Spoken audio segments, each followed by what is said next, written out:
We have a different location today. Isn't that exciting? Say hi to Grandma. Hi, Grandma. Well, maybe when the kids see this, they'll wave at the screen and they'll feel like they've greeted you. We are on chapter 16, A Thief in the Night. Now the days passed slowly and wearily. Many of the dwarves spent their time piling and ordering the treasure, and now Thorin spoke of the Arkenstone of Thrain, and bade them eagerly to look for it in every corner.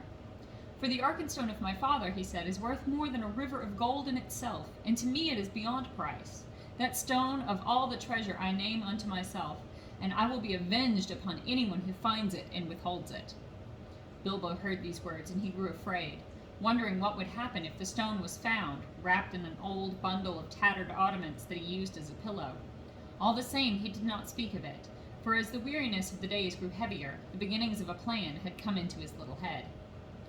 Things had gone on like this for some time, when the ravens brought news that Dane and more than 500 dwarves, hurrying from the Iron Hills, were now within about 2 days' march of Dale, coming from the northeast. But they cannot reach the mountain unmarked, said Roark. It's difficult. It's the raven guy, the big old raven. Anyway. And I fear lest there be a battle in the valley. I do not call this counsel good. Though they are a grim folk, they are not likely to overcome the host that besets you. And even if they did so, what will you gain? Winter and snow is hastening behind them. How shall you be fed without the friendship and goodwill of the lands about you? The treasure is likely to be your death, though the dragon is no more. But Thorin was not moved. Winter and snow will bite both men and elves, he said, and they may find their dwelling in the waste grievous to bear. With my friends behind them and winter upon them, they will perhaps be in softer mood to parley with. That night Bilbo made up his mind. The sky was black and moonless. As soon as it was full dark, he went to a corner of an inner chamber, just within the gate, and drew from his bundle a rope, and also the Arkenstone wrapped in a rag. Then he climbed to the top of the wall. Only Bombur was there, for it was his turn to watch, and the dwarves kept only one watchman at a time. It is mighty cold, said Bombur. I wish we could have a fire up here as they have in the camp. It's warm enough inside, said Bilbo. I dare say, but I'm bound here till midnight, grumbled the fat dwarf. A sorry business altogether. Not that I venture to disagree with Thorin. May his beard grow ever longer, yet he was ever a dwarf with a stiff neck. Not as stiff as my legs, said Bilbo. I am tired of stairs and stone passages. I would give a good deal for the feel of grass up my toes. I would give a good deal for the feel of a strong drink in my throat, and for a soft bed after a good supper. I can't give you those while the siege is going on, but it is long since I watched. And I will take your turn for you, if you like. There is no sleep in me tonight. You are a good fellow, Mr. Baggins, and I will take your offer kindly. If there should be anything to note, rouse me first, mind you. I will lie in the inner chamber to the left, not far away. Off you go, said Bilbo. I will wake you at midnight, and you can wake the next watchman. As soon as Bombur had gone, Bilbo put on his ring, fastened his rope, slipped down over the wall, and was gone. He had about 5 hours before him. Bombur would sleep. He could sleep at any time, and ever since the adventure in the forest, he was always trying to recapture the beautiful dreams he had then. And all the others were busy with Thorin. It was unlikely that any, even Fili or Kili, would come out on the wall until it was their turn. It was very dark, and the road, after a while, when he left the newly made path and climbed down towards the lower course of the stream, was strange to him.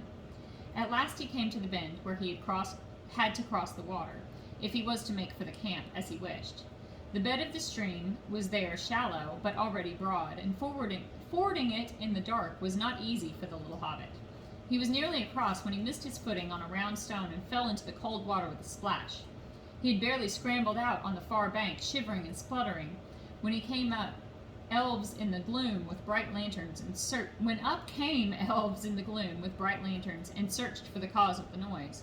That was no fish, one said. There is a spy about. Hide your lights. They will help him more than us, if it is that queer little creature that is said to be their servant.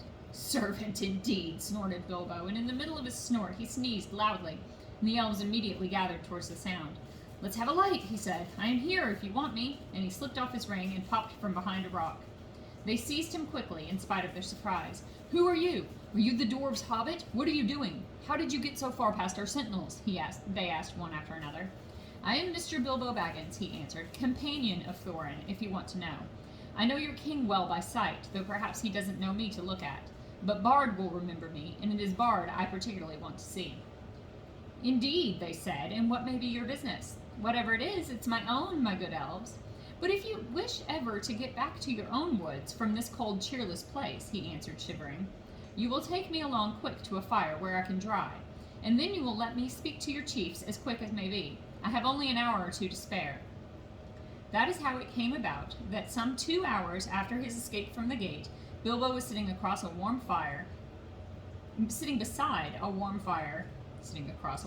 That would be painful. He was sitting beside a warm fire in front of a large tent, and there sat two, gazing curiously at him, both the Elven King and Bard. A hobbit in elvish armor, partly wrapped in an old blanket, was something new to them. Really, you know, Bilbo was saying in his best business manner, things are impossible. Personally, I am tired of the whole affair. I wish I was back in the West in my own home, where folk are more reasonable. But I have an interest in this matter, 1/14th share to be precise, according to a letter, which fortunately I believe I have kept. He drew from a pocket in his old jacket, which he still wore over his mail, crumpled and much folded, Thorin's letter that had put under the clock on his mantelpiece in May. A share in the profits, mind you, he went on.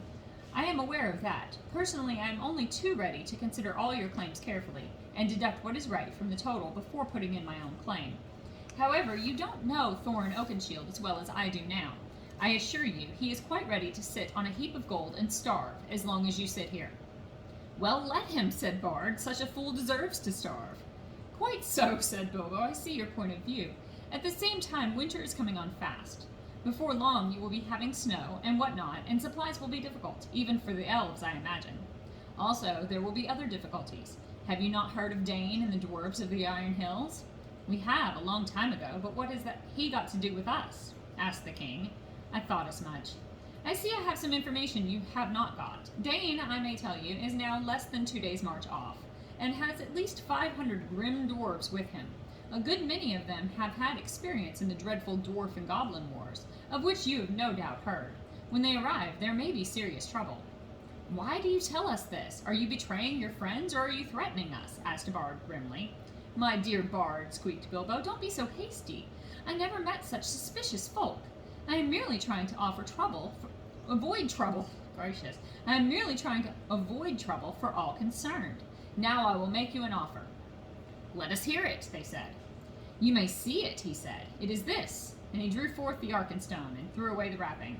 The Elven King himself, whose eyes were used to things of wonder and beauty, stood up in amazement. Even Bard gazed marveling at it in silence.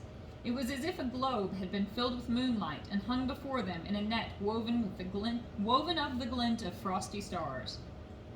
This is the Arkenstone of Thrain, said Bilbo, the heart of the mountain. It is also the heart of Thorin. He values it above a river of gold. I give it to you. It will aid you in your bargaining. Then Bilbo, not without a shudder, not without a glance of longing, handed the marvelous stone to Bard, and he held it in his hand as though dazed. But how is it yours to give? He asked at last with an effort. Oh, well, said the hobbit uncomfortably, it isn't exactly, but, well, I am willing to let it stand against all my claim, don't you know? I may be a burglar, or so they say. Personally, I never really felt like one, but I am an honest one, I hope, more or less. Anyway, I'm going back now, and the dwarves can do what they like to me. I hope you will find it useful. The Elven King looked at Bilbo with new wonder. Bilbo Baggins, he said, you are more worthy to wear the armor of elf princes than many that have looked more comely in it. But I wonder if Thorin Oakenshield will see it so. I have more knowledge of dwarves in general than you have, perhaps. I advise you to remain with us, and here you shall be honored and thrice welcome. You okay? Okay. Thank you very much, I am sure, said Bilbo with a bow. But I don't think I ought to leave my friends like this. After all we have gone through together. And I promised to wake old Bomber at midnight, too. Really, I must be going, and quickly. Nothing they could say would stop him, so an escort was provided for him, and as he went, both the king and Bard saluted him with honor. As they passed through the camp, an old man, wrapped in a dark cloak, rose from a tent door where he was sitting and came towards them.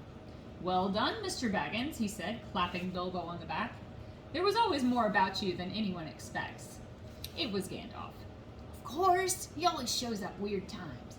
For the first time for many a day, Bilbo was really delighted. But there was no time for all the questions that he immediately wished to ask. All in good time, said Gandalf. Things are drawing towards the end now, unless I am mistaken. There is an unpleasant time just in front of you, but keep your heart up. You may come through all right. There is news brewing that even the ravens have not heard. Good night. Puzzled but cheered, Bilbo hurried on. He was guided to a safe ford and set across dry, and then he said farewell to the elves and climbed carefully back towards the gate. Great weariness began to come over him, but it was well before midnight when he clambered up the rope again. It was still where he had left it. He untied it and hid it, and then he sat down on the wall and wondered anxiously what would happen next. At midnight he woke up Bombur, and then in turn rolled himself up in his corner, without listening to the old dwarf's thanks, which he felt he had hardly earned. He was soon fast asleep, forgetting all his worries till the morning. As a matter of fact, he was dreaming of eggs and bacon. And that's the end of chapter 16, and I hope you enjoyed it. I love you. And till next time.